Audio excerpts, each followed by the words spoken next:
EPS காசெல்லாம் நம்மகிட்ட அறவழியிலே நிற்கணும். அது ஒரு கருணை. அந்த இதை நம்ம நோய் நொடி இல்லாமல் அனுபவிக்கணும். அது ஒரு கருணை. அப்புறம் அகப்பகையும் புறப்பகையும் நீங்கணும். அது ஒரு கருணை.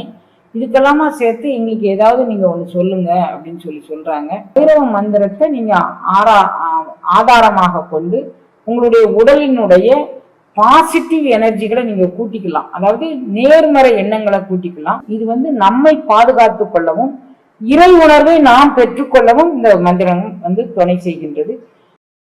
9/2/2025 ஞாயிற்றுக்கிழமை அன்று 1008 தீப தரிசனத்தோடும் திரு அம்பல சக்கரத்தோடும் நவக்கிரக ஜோதியோடும் நமக்கு காட்சி தருகின்றது.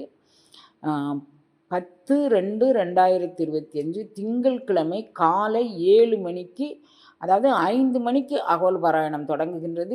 7 மணிக்கு கும்ப அபிஷேகம் நடக்கின்றது. அதனால் இதில் கலந்து கொள்ள விருப்பமுள்ள எல்லா அடியவர் பெருமக்களும் நீங்கள் உங்கள் டிக்கெட்டை முன்கூட்டியே பதிவு பண்ணிக்கோங்க. 9ஆம் தேதி இங்கே இருந்தால் தான் நீங்கள் தீப தரிசனத்தை பார்க்க முடியும், அம்பல சக்கரத்தை பார்க்க முடியும், அருளாளர் பெருமக்களுடைய அருள் நிலைகளை உள்வாங்கிக் கொள்ள முடியும். ஒவ்வொருத்தட்டிருந்தும் பரவக்கூடிய எலக்ட்ரோ மேக்னட்டிக் பவர்கள் உங்களுக்கு சேரும். அதை நீங்கள் உள்வாங்கி கொண்டு நீங்கள் வாழலாம் குழந்தைங்களா. அன்பர்கள் கொஞ்சம் பேர் எங்களுக்கு நாங்கள் என்ன சம்பாதித்தாலும் அது கையில் நிற்க மாட்டேங்குமா, எங்களால் அதை வைத்து கொண்டு அந்த வரவுக்கேற்ற செலவு செய்யணும் தான் நினைக்கிறோம். எங்களை கைமீறி அந்த வருமானம் எல்லாம் போயிடுது. சேமித்து வைப்பதற்கு எங்களுக்கு இயலலை அப்படின்னு சொல்லி கேட்குறாங்க. இன்னும் கொஞ்சம் பேர் எங்களுக்கு சுற்றி நான் எல்லாம் நல்ல எண்ணத்தோடு தான் நான் பழகிறேன், ஆனால் கூட எல்லாரும் என்னை மாறுபட்ட கண்ணோட்டத்தோடு பார்க்குறாங்க. அதுவும் எங்களால் ஜீரணிச்சிக்க முடியலை. என்ன காரணம்னு எங்களுக்கு தெரியலை.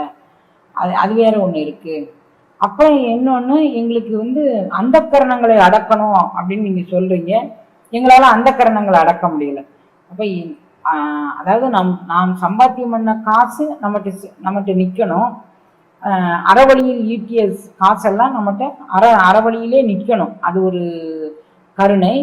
அந்த இதை நம்ம நோய் நொடி இல்லாமல் அனுபவிக்கணும். அது ஒரு கருணை. அப்புறம் அகப்பகையும் புறப்பகையும் நீங்கணும். அது ஒரு கருணை. இதுக்கெல்லாமா சேர்த்து எங்களுக்கு ஏதாவது நீங்கள் ஒன்று சொல்லுங்க அப்படின்னு சொல்கிறாங்க.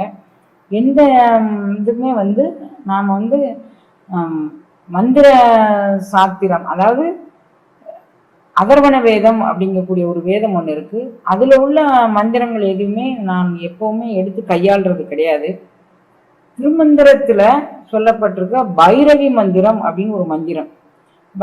அதாவது நீங்கள் எல்லாருமே போய் பைரவி மந்திரத்தில் திருமந்திரத்துக்குள்ளே போய் பார்த்தீங்கன்னா பைரவி மந்திரம், பைரவி சக்கரம் அப்படின்னு 2 போட்டிருக்கிறாங்க. அந்த பைரவ மந்திரத்துக்குள்ளேயும் போய் பார்க்கலாம், பைரவி சக்கரத்துக்குள்ளேயும் போய் பார்க்கலாம். இவைகளை வச்சு நம்ம வழிபாடு செஞ்சால் நமக்கு அகப்பகை புறப்பகை 2ம் நீங்கும்.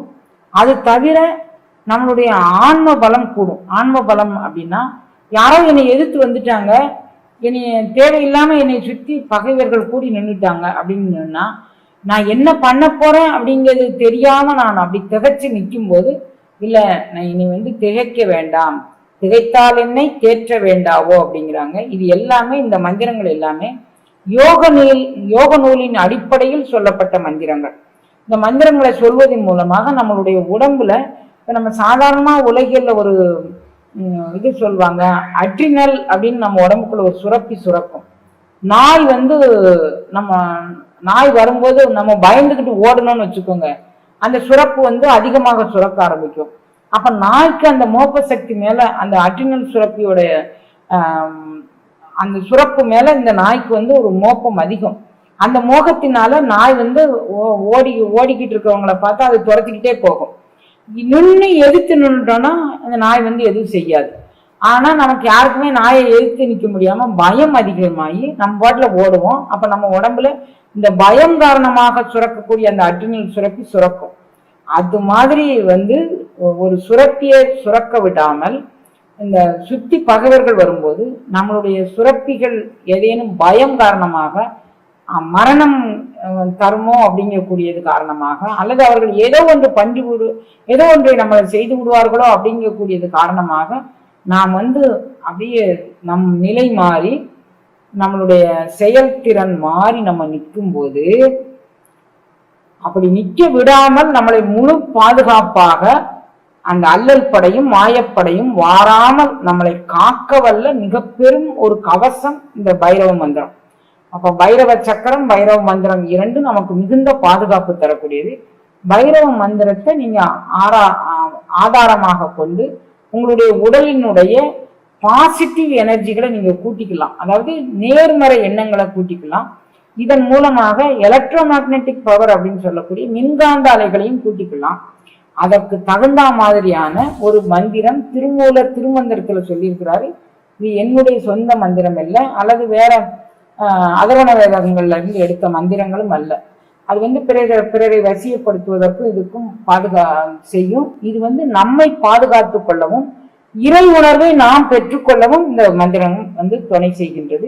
அது யோக நிலைக்கு இந்த மந்திரங்கள் சில ஆதார ஆற்றலை இயக்கக்கூடிய வலிமை பொருந்திய மந்திரமாகவும் விளங்குகின்றது.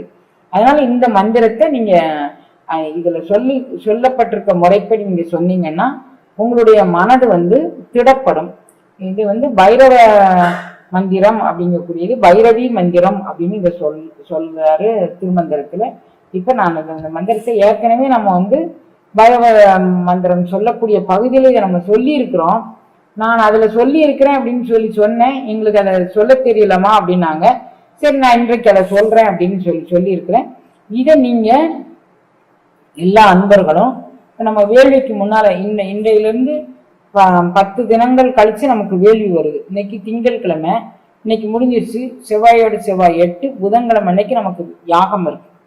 அந்த யாக மந்திரத்துக்காக வேண்டி நீங்க இப்பவே அந்த யாகம் சிறப்பாக இருக்கணும், நாடு நலம் பெறணும், நம்மளுடைய வாரிசுகள் மிக பாதுகாப்பான முறையில் வளரணும், அதுக்கான சூழ்நிலை உருவாகணும் அப்படின்னு நினைச்சுக்கிட்டு இந்த மந்திரத்தை நீங்க ஜெபம் பண்ணி வந்தீங்கன்னா நமக்கும் நல்லது, நாட்டிற்கும் இது நல்லது. அதனால இந்த மந்திரத்தை நான் சொல்றேன். இதுக்கு பேரு பைரவி மந்திரம் அப்படின்னு பேரு. இந்த மந்திரத்தை ஒரு மந்திரத்தை நான் வாசிடுறேன், அதை எப்படி சொல்லணும்னு அப்படி சொல்றேன். ஓம் ஐம் ஹோம் ஹைம் ஹௌ பைரவியே நமக. இதுதான் பைரவி மந்திரம். இந்த மந்திரத்தை எப்படி உச்சரிக்கணும் அப்படின்னு நான் சொல்றேன்.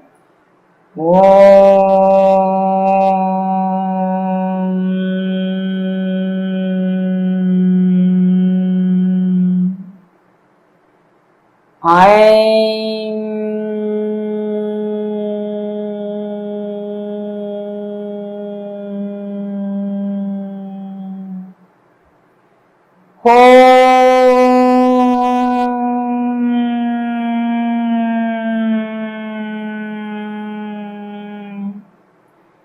ஹைம்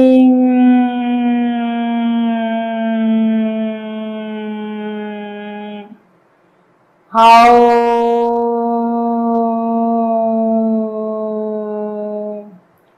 பைரவியே நமக. இதுதான் ஒரு மந்திரம். இதை நீங்க ஒரு நாளைக்கு 108 தடவை நீங்க சொன்னீங்கன்னா உங்களுக்கு வாசி யோகம் செய்த முழு பலனும் இதிலே கிடைச்சிடும். அப்புறம் யோக நிலையில் உங்களுடைய எல்லா விதமான ஆதார ஆற்றல்களும் அசைக்கப்படும். தகுதியான பாத்திரங்களுக்கு ஆதார ஆற்றல் வழியாக சுழுமினை நாடி ஓடி அது நம்மளுடைய சிதாகாய பெருவழியில் அது நிலை கொண்டு இருக்கக்கூடிய இடம் வரைக்கும் போகும். நீங்க இந்த மந்திரத்தை இந்த விதமாக நீங்க உச்சரித்து எல்லாரும் பலன் பெறணும். யாகத்துக்கு வரக்கூடிய அன்பர்கள் ஒரு நாளைக்கு தினமும் 108 வீதமா நீங்க வீட்டுல ஜெபம் பண்ணிட்டு நீங்க யாகத்துக்கு கலந்துக்கிட்டீங்கன்னா அகப்பகை புறப்பகை இரண்டையும் வெல்லலாம். அதுவும் தவிர நம்மளுடைய உடலில் நோயற்ற வாழ்வதற்கு இது கருணை பண்ணும். அப்புறம் நம்மளுடைய அகங்கார மமகாரங்களை இது மாற்றி அமைக்கும். பேர் உணர்வோடு நம்ம இணைத்து வைக்கும் அருங்கருணையை செய்யும். நமக்கு வேண்டிய பொருளாதார நிலையை நாம் தங்குதடை இல்லாமல் பெற இது உதவி செய்யும். அப்படிங்கிறது வரைக்கும் இந்த பைரவி மந்திரத்துடைய சிறப்பு இன்னும் சொல்லிட்டே போகலாம். நீங்க உங்க அனுபவத்துல இதை நீங்க புரிஞ்சுக்கலாம். இதை தவறாம நீங்க சொல்லி வாங்க. உங்களுக்கு எல்லா விதமான மேம்பாடுகளும் கிடைக்க எல்லாம் வல்லனை பிரார்த்தனை.